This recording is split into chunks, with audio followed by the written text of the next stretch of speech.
Let me just quote you a few statistics around the state of anti-Muslim hate, because whilst we hear this narrative that white people now are the biggest victims of everything and somehow the real issue is anti-white racism, new reports show that attacks on Muslims went up 43% last year. Anti-Muslim hate is at a record high.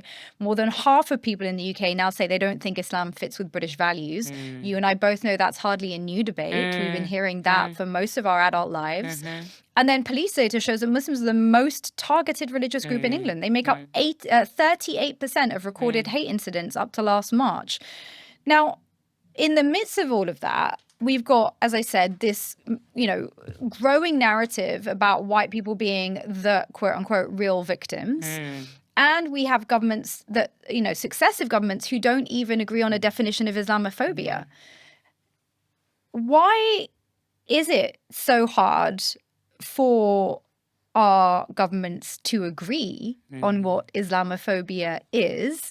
And do you see that as somehow connected to this rise of this notion of whiteness as a coalescing identity for white people, which I would like to point out, as somebody racialized as white, is horrifying to me. I'm like, please do not make me stand with the white people. Well, this is not the camp. There are white Muslims, lest we forget. You know what I mean? Like, these are not mutually exclusive identities. It comes back to power structures. It comes back to the fact that actually there is no commitment in this country to combating violence and discrimination against Muslim people. There is no interest, no real interest.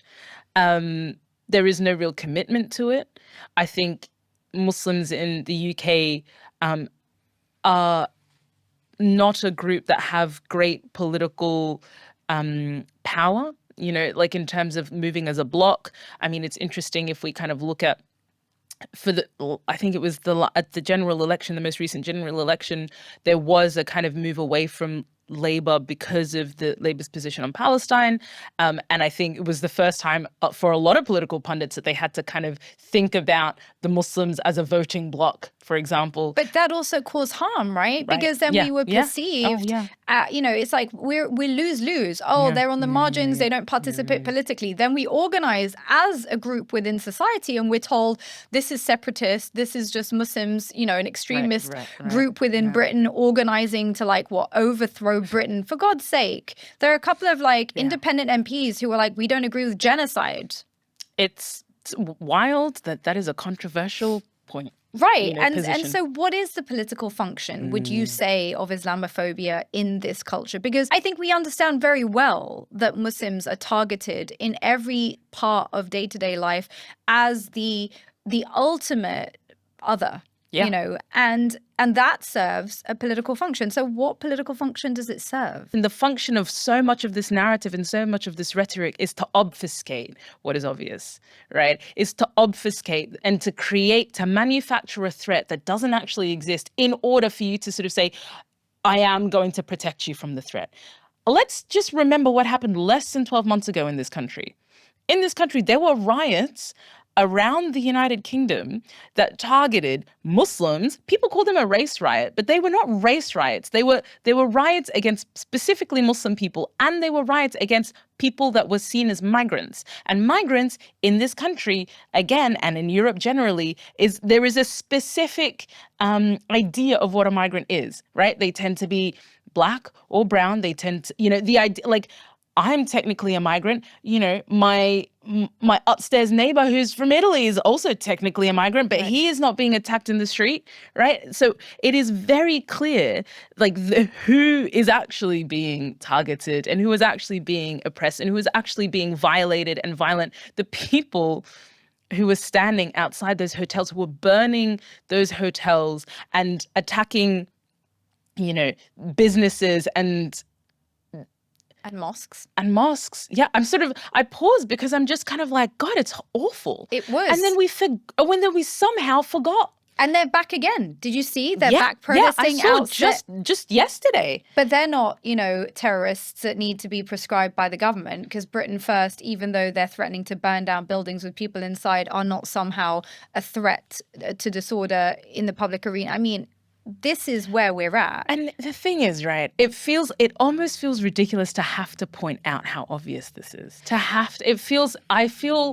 I sometimes feel frustrated that I have to be like, hey, can you not see yourself being manipulated? Can you not see yourself being told a story that serves, who does it serve? Remember, Right. it doesn't even serve you, the person standing outside the door, trying to, like, yelling and being like, get out of our country. It doesn't, these people who you are listening to are not even interested in your success. You know Right. what I mean? This is all just about maintaining a particular base of power for a small group of people based on things like white supremacy, based on concepts of white nationalism, and based on maintaining an other that has to exist. I started out by asking you how it compared in many ways to when you left Australia back in 2017. Are things better or worse today in Britain when it comes to Islamophobia? What would you say? I think that at the policy level, I think it is quite worrying. Regardless of whether or not we have a, so-called Labour government, a so-called left-wing government. But I think the one thing that does give me hope, if I may, because I think, Please. yeah, because We need it. Yeah, because it's all quite depressing. I mean, certainly on the conversations around migrants and asylum seekers and refugees, it's literally the same slogans that I grew up with in Australia. That's where all this stuff came from. It's literally the same stuff that is repeated here in the UK. I think that, I was living in the north. I was living in Leeds last year when the riots happened, and it was a very scary time, right? Like, I was like, oh, I guess, I guess I'll not leave the house for a couple of weeks because I might get attacked. Can we just take a minute for that? Because wild. That's the UK in 2024, Right. Yeah. 2025. Like, reminded people of color, reminded me of the UK that my dad left in the 70s, right? Like the stories that my dad would talk about of worrying when he was walking around the streets. Like, how are we kind of here? I think maybe the thing that does give me hope is that there are more places like this, right? There are more places where there are alternative narratives. And I think it is scary when on especially kind of like quote unquote legacy or mainstream news channels and so on, we hear particular types of rhetoric. But also let us not forget that like those places are becoming less influential. Actually, the places where people get most of their information are places like this, are places where whether rightly or wrongly, they develop kind of like parasocial relationships with individuals. Yeah. And like, yes, that can be scary, but also that can be a place of power, right? That can be, because ultimately if we are racialized and if we are kind of othered in the way that we are, it is very, very difficult to think, to actually sort of make your way through those very hostile systems and somehow be able to kind of like maintain integrity and maintain the message and so on. These are hostile narrative environments. And so stepping out of that and creating spaces for us to sort of have those conversations, push back against those very toxic narratives, talk about things on our own terms. Right, exactly that. That is where the change happens.